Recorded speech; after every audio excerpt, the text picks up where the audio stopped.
28 अगस्त 1963 जब ट्विटर और फेसबुक कुछ भी नहीं था, तब क्यों 2.5 लाख से भी ज्यादा लोग मार्टिन ल्यूथर किंग जूनियर को सुनने के लिए लिंकन मेमोरियल वाशिंगटन डीसी पहुंचे।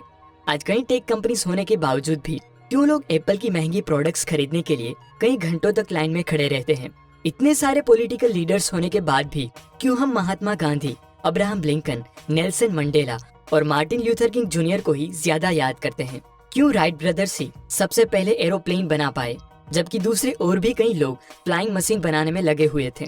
मतलब कैसे कुछ लोग ऐसा काम कर जाते हैं जिसे पूरी दुनिया सालों तक याद रखती है। ये सारे सवालों के जवाब छुपे हैं एक बहुत ही कमाल की बुक स्टार्ट विथ वाई के अंदर। और आज मैं इसी बुक में से मैंने सीखी सभी इंटरेस्टिंग बातों को आपके साथ डीपली शेयर करूंगा। आज स्कूल और कॉलेजेस में टीचर्स एंड प्रोफेसर्स स्टूडेंट को हजारों बार कहते हैं कि रीडिंग की हैबिट बिल्ड करो, लेकिन फिर भी आप में से ज्यादातर लोगों को बुक्स पढ़ने में कोई भी दिलचस्पी नहीं होती होगी। पर जब वही काम आपको कोई बिजनेसमैन या इन्फ्लुएंसर सजेस्ट करे तो उस काम को आप बहुत ही क्यूरियसली स्टार्ट कर देते हो। तो क्या कभी आपने नोटिस किया कि वो काम तो सेम ही था, लेकिन क्यों आपके टीचर्स सालों तक आपको कन्विंस करने के बाद भी आपको रीडिंग के लिए इंस्पायर नहीं कर पाए, और किसी मेंटर ने सिर्फ एक ही दिन में आपको बुक्स के लिए इंस्पायर कर दिया? तो उसका रीजन है द गोल्डन सर्कल। आपके टीचर ने हर वक्त आपको यही बताया होगा कि क्या करना है, मतलब ये बुक रीड करो, वो रीड करो, एटसेट्रा। कभी कभार आपको ये भी बताया होगा कि कैसे रीडिंग करना है, लेकिन उन्होंने कभी आपको ये नहीं बताया होगा कि रीडिंग करना क्यों है। यानी कि आपके टीचर वर्ड से शुरुआत करके आउटसाइड से इनसाइड कम्युनिकेट करते थे, जबकि वो मेंटर वाई से स्टार्ट करके इनसाइड से आउटसाइड कम्युनिकेट करते हैं। वो कहते हैं कि क्या तुम अपनी एक पावरफुल इमेज क्रिएट करना चाहते हो, क्या तुम कुछ ऐसी टेक्निक्स जानना चाहते हो जिससे लोग तुम्हारी बातों को ध्यान से सुने और तुम्हें नोटिस करें, तो लिल लाउंडिस की book how to talk to anyone read करो, जिसमें तुम्हारे ये सारे सवालों के जवाब आसानी से मिल जाएंगे। इस गोल्डन सर्कल का यूज करके किए हुए उनके इनसाइड टू आउटसाइड कम्युनिकेशन से आप इंस्पायर होकर क्यूरियसली रीडिंग स्टार्ट करते हो। दुनिया के जितने भी इन्फ्लुएंसर लीडर्स और मोस्ट ट्रस्टेड ब्रांड्स है, वो सब इसी सेम पैटर्न को ही फॉलो करते हैं कि पहले वाई से शुरुआत करके अंदर से बाहर कम्युनिकेट करना। जब 1903 में राइट ब्रदर्स दुनिया की पहली उड़ने वाली मशीन बना रहे थे, उसी टाइम सैमुअल लैंगली, जिसका नाम भी आप में से बहुत कम लोगों ने सुना होगा, वो भी कुछ ऐसी ही मशीन बनाने की कोशिश कर रहे थे, जिसके पास उस टाइम पे वो सब कुछ था जो किसी भी इन्वेंशन के लिए जरूरी होता है, जैसे एजुकेशन, एक्सपीरियंस, अच्छी टीम, गवर्नमेंट का सपोर्ट और बहुत कुछ। और दूसरी तरफ राइट ब्रदर्स के पास इनमें से कुछ भी नहीं था, फिर भी वो दुनिया का पहला प्लेन बनाने में सफल रहे, क्योंकि उनके पास एक ऐसी चीज थी जो सैमुअल और उनकी टीम के पास नहीं थी। वो था एक स्ट्रॉन्ग वाई। राइट ब्रदर्स का वाई बहुत ही क्लियर था कि वो एक ऐसी मशीन बनाना चाहते थे जो हवा में उड़ सके। दूसरी तरफ सैमुअल का उद्देश्य सिर्फ फेमस होना और पैसे कमाना था, जिस वजह से उनके पास इतने रिसोर्सेस होते हुए भी वो प्लेन को पहले नहीं बना पाए। और उनके उस उद्देश्य का पता इस बात से चलता है कि जैसे ही राइट ब्रदर्स ने अपना प्लेन बनाया, सैमुअल ने अपना प्रोजेक्ट उसी टाइम क्विट कर दिया, क्योंकि अब वो पहले व्यक्ति नहीं रहे जिनका पूरी दुनिया में नाम होता। लेकिन सोचिए, अगर सैमुअल का उद्देश्य सच में एक प्लेन बनाना होता तो क्या वो क्विट करते? शायद नहीं। वो राइट ब्रदर्स के साथ मिलकर उस टेक्नोलॉजी को और ज्यादा इम्प्रूव करते। राइट ब्रदर्स ये दिल से बिलीव करते थे कि अगर वो प्लेन बना लेंगे तो ये चीज इंसानों के लिए बहुत फायदेमंद साबित होगी, जो ट्रांसपोर्टेशन को पूरी तरह से बदल के रख देगी। और इसी स्ट्रॉन्ग वाई की वजह से ही ये दो भाई कई मुश्किलों का सामना करके भी दुनिया का पहला प्लेन बना पाए। कई लोगों को लगता होगा कि स्टारबक्स उनके वोट यानी कि कॉफी की वजह से पॉपुलर है। कुछ ये मानते होंगे कि वो हाउ यानी कि उनके स्टोर की लोकेशन और सर्विस की वजह से फेमस है, लेकिन पूरी दुनिया में 30,000 से भी ज्यादा स्टोर वाले स्टारबक्स के ग्लोबलाइजेशन का रीजन उनका वाई है। स्टारबक्स लोगों के लिए घर और ऑफिस से अलग एक ऐसी थर्ड स्पेस क्रिएट करना चाहते थे जहां लोग आराम से अपने दोस्तों के साथ बैठकर बातें कर सके, बुक्स पढ़ सके और रिलैक्स हो सके। और इसी स्ट्रॉन्ग एंड इनविजिबल वाई की वजह से ही लोग उनको इतना पसंद करते हैं। आज सब लोगों को पता होता है कि वो क्या काम करते हैं।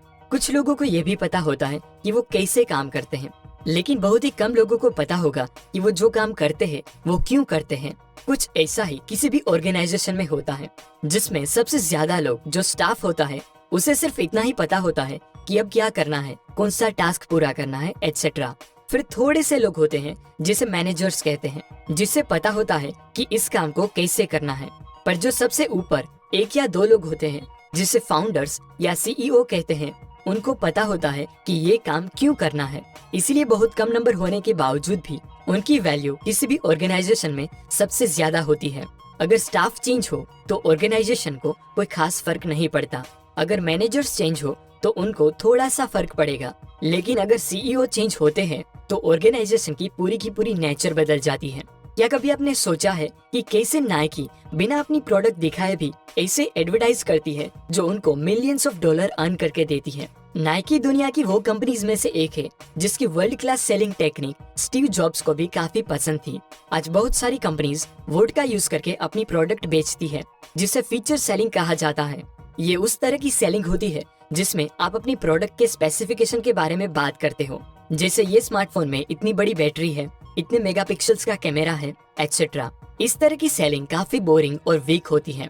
कुछ कंपनीज होती है जो हाउ का यूज करके अपनी प्रोडक्ट बेचती है, जिसे बेनिफिट सेलिंग कहा जाता है। ये थोड़ी अच्छी सेलिंग होती है क्योंकि ये रिलेट करती है आपके कस्टमर्स को कि ये चेयर बहुत ही आरामदायक है जो आपके पोस्चर को मेंटेन करेगी, ऐसा कुछ। पर नाइकी और एप्पल जैसी बहुत ही रेयर कंपनीज है जो वाई का यूज करके अपनी प्रोडक्ट बेचती है, जिसे कोर सेलिंग कहा जाता है। इस तरह की सेलिंग सबसे पावरफुल सेलिंग मानी जाती है। इसमें आप सिर्फ प्रोडक्ट नहीं पर अपनी कोर वैल्यूज और बिलीफ्स बेचते हो, जिसके लिए आपकी कंपनी स्टैंड करती है।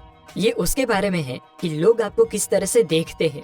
यही रीजन है कि नाइकी और एप्पल जैसी ब्रांड अपनी वैल्यूज के दम पर बिना अपनी प्रोडक्ट दिखाए भी पावरफुल एडवर्टाइज कर सकती है।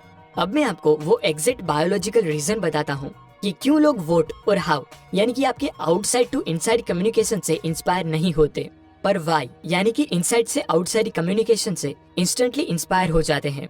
अगर आप ह्यूमन ब्रेन के क्रॉस सेक्शन को देखो तो वो 3 हिस्सों में डिवाइडेड है, जो रिलेट करता है गोल्डन सर्कल से। आपका सबसे बाहर का ब्रेन नियो कॉर्टेक्स रिलेट करता है वोट लेवल को, जो रिस्पॉन्सिबल है कैलकुलेशन और भाषा को समझने के लिए। और दिमाग के अंदर के 2 हिस्से मिलकर बनाते हैं आपका लिम्बिक ब्रेन, जिसे भाषा समझ में नहीं आती क्योंकि ब्रेन का वो हिस्सा आपकी गट फीलिंग्स और डिसीजन को कंट्रोल करता है। इसीलिए जब भी कोई बाहर से अंदर कम्युनिकेट करता है तब आपको फैक्ट्स एंड फिगर्स तो समझ में आ जाते हैं, लेकिन वो आपको डिसीजन लेने के लिए इंस्पायर नहीं कर पाते।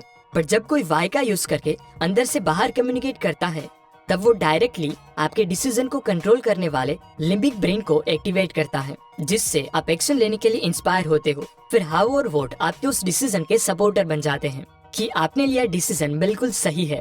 न्यूरो साइंटिस्ट रिचर्ड रेस्टक कहते हैं कि फैक्ट्स एंड फिगर्स के आधार पर लिए गए डिसीजन ज्यादातर लोअर क्वालिटी के और कंफ्यूजिंग होते हैं, पर गट डिसीजन फास्ट, हायर क्वालिटी के और हमेशा सही होते हैं। यही रीजन है कि आप एप्पल यूजर को कितने भी फैक्ट्स एंड फिगर्स बता के समझाओ कि एंड्रॉइड एप्पल से बेहतर है, लेकिन फिर भी वो एप्पल इकोसिस्टम कभी नहीं छोड़ेंगे, क्योंकि एप्पल की हर एक प्रोडक्ट का वाई बहुत क्लियर होता है, जिससे उनकी प्रोडक्ट उनके यूजर के लिम्बिक ब्रेन से एक अलग ही लेवल पर इमोशनली जुड़ जाती है।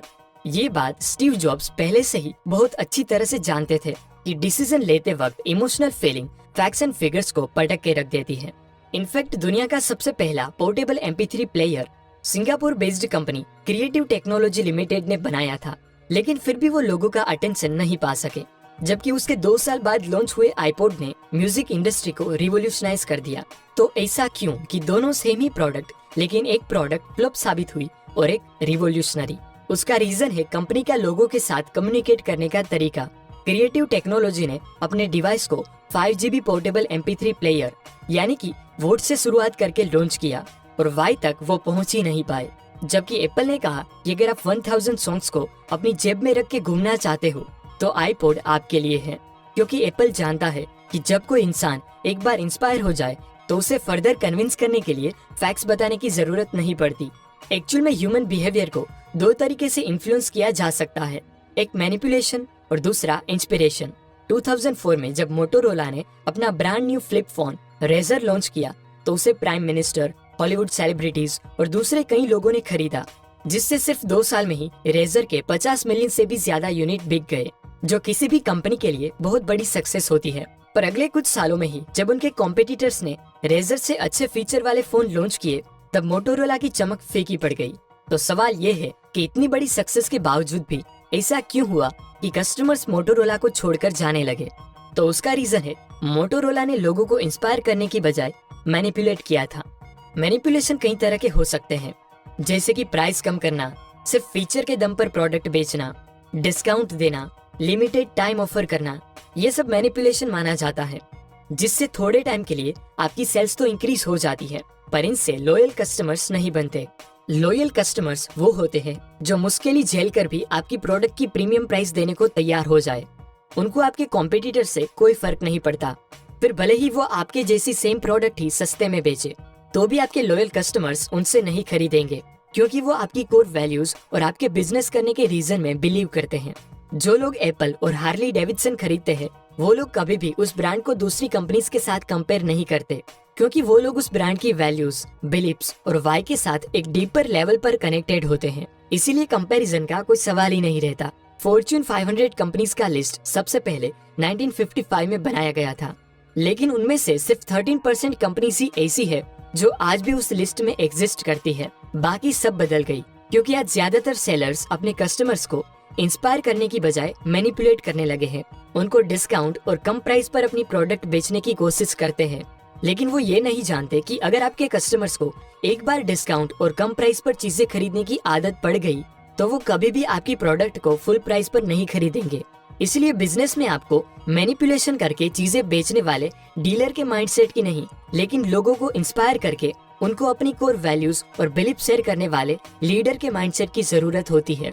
माइक्रोसॉफ्ट के सेकंड सीईओ स्टीव बॉलमर कंपनी की एनुअल ग्लोबल मीटिंग में स्टेज पर जोर शोर से बोलते, स्टेज पर जंप मारते और चीख के चिल्ला के उनकी काम करने की एनर्जी लोगों को बताने की कोशिश करते, क्योंकि वो मानते थे कि एनर्जी से आप क्राउड को मोटिवेट कर सकते हो। पर क्या स्टीव बॉलमर की वो एनर्जी 80,000 से भी ज्यादा एम्प्लॉय को महीनों तक फोकस्ड रह के काम करने में हेल्प कर सकती थी? शायद नहीं, क्योंकि एनर्जी लोगों को थोड़े टाइम के लिए तो एक्साइटेड कर सकती है, पर लंबे टाइम तक इंस्पायर नहीं रख सकती।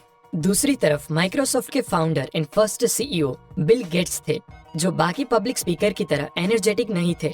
वो थोड़े साई और सोशल मिसफिट लगते, पर जब वो स्टेज पर बोलते तो लोग उछल कूद करने की बजाय उनके हर एक शब्द को ध्यान से सुनते, और उनकी बातों से माइक्रोसॉफ्ट में काम करने वाला हर एक इंसान सालों तक इंस्पायर्ड रहता, क्योंकि energy excites but charisma inspires. यही रीजन था कि 1963 में 2.5 लाख से भी ज्यादा लोग लिंकन मेमोरियल वॉशिंगटन डीसी पहुंचे, जहां पर मार्टिन ल्यूथर किंग जूनियर ने I have a dream speech दी, जो आज भी दुनिया की फेमस स्पीचेस में से एक मानी जाती है। दुनिया के जितने भी ग्रेट लीडर्स हैं, वो आपको कैरिज्मेटिक लगेंगे, क्योंकि उनका वाई बहुत ही क्लियर होता है, जो उनके हर एक मुंह में दिखता है। अगर आप गौर से देखो तो एप्पल की एड में आपको ग्रुप्स उनकी प्रोडक्ट यूज करते कभी नहीं दिखाई देंगे, क्योंकि एप्पल स्टैंड्स फॉर इंडिविजुअल, जो उनकी टैग लाइन थिंक डिफरेंट को प्रमोट करता है।